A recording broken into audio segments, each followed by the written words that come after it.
يا أيها الذين آمنوا ما لكم إذا قيل لكم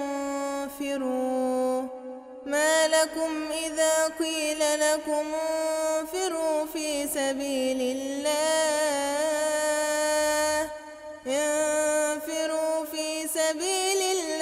اثاقلتم إلى الأرض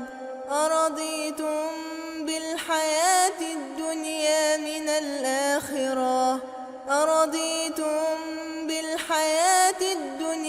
من الآخرة فما متاع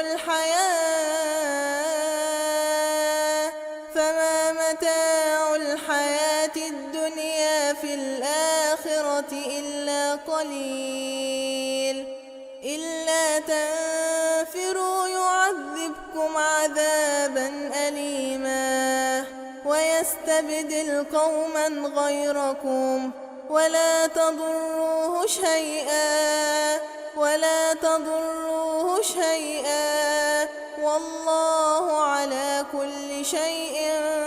قدير. إلا تنصروه فقد نصره الله إذ أخرجه الذين كفروا ثاني اثنين إذ هما في الغار